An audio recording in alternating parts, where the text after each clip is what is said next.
I too want to acknowledge that we're on Indigenous land. I'm actually a Murri woman from North Queensland, so I see very much the links between the struggle of our people here in Australia and the struggle that the Palestinian people have to go through.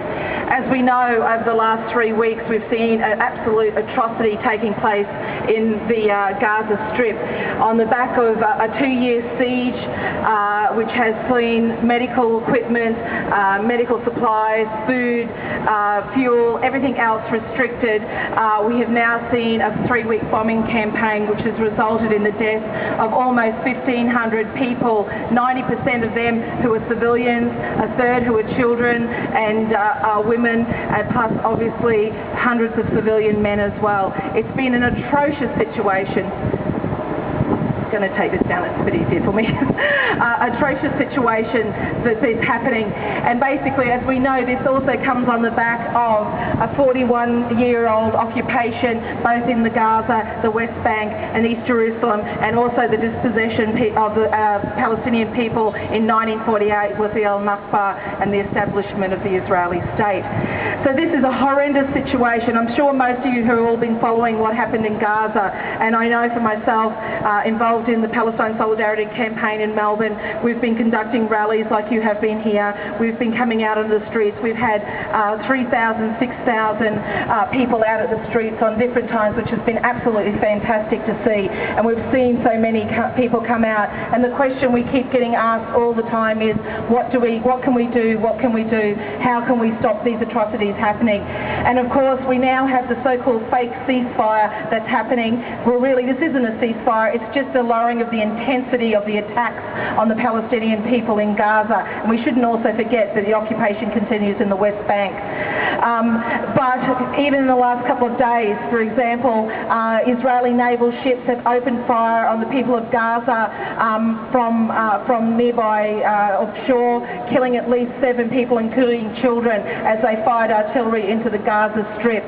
So this ceasefire is a fake, and we know that Israel will continue to keep the Palestinian people under siege. It will continue to keep putting pressure on the Palestinian people and trying to get them to do the will of the Israeli people, and it will keep the occupation up.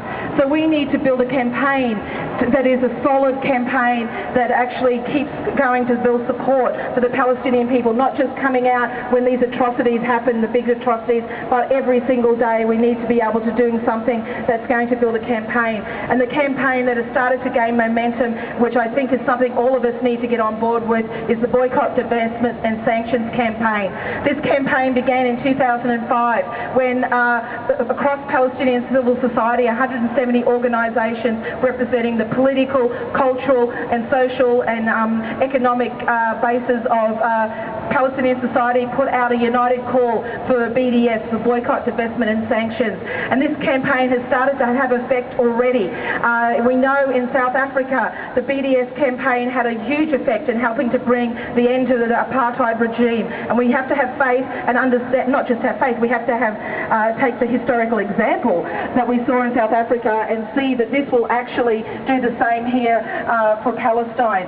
And basically, while it's important to build the BDS campaigns, we've seen so many examples over the last few weeks. 900 academics in America wrote an open letter to Barack Obama saying that America should be cutting ties economically, financially, militarily and culturally with Israel. We've seen 300 academics come out and call for a boycott in Britain. We've seen trade unions in New Zealand and around the world do the same and calling on their government, and we need to do the same here in Australia. Our government, as we know, has played an appallingly role in what they're doing in the case of Palestine.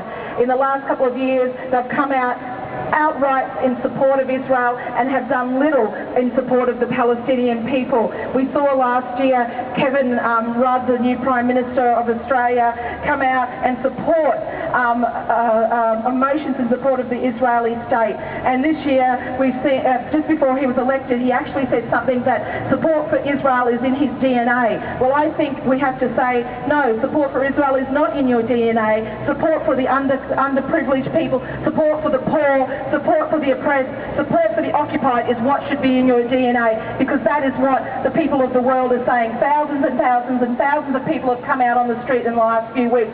The Australian government is looking to sign a free trade agreement that was brought in under this was started to be discussed under the Howard government, and the Rudd government is looking to go ahead with it. They want to sign a free trade agreement with Israel. They want to basically increase the trade relations. At the moment, there's a trade relations agreement which is $955 million worth in the favour of Israel. Basically, we are importing something like $655 million worth of Israeli goods into Australia. We're increasing our military ties with them. There is plans to put in place that Australia will have military exchanges with Israel and vice versa, sending their troops here to train and sending our troops there to train.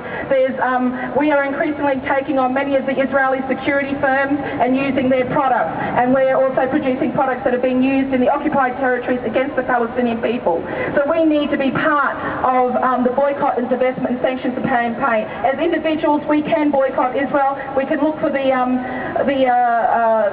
product labels which say 729, which indicates it's an Israeli product. We can boycott that, and that's great, but that's not enough. We need to actually be putting pressure on corporations and our government. We have to say that it's not good enough for our government to sit quietly by and watch 1,500 people be murdered in the Gaza Strip. We have to say we're a signatory to the Geneva Convention, which says that we will not support any type of war crime, and that we will work to ensure that war criminals are brought to justice. So we need to be saying to the Rudd government, we want the war criminals in Israel being brought to justice.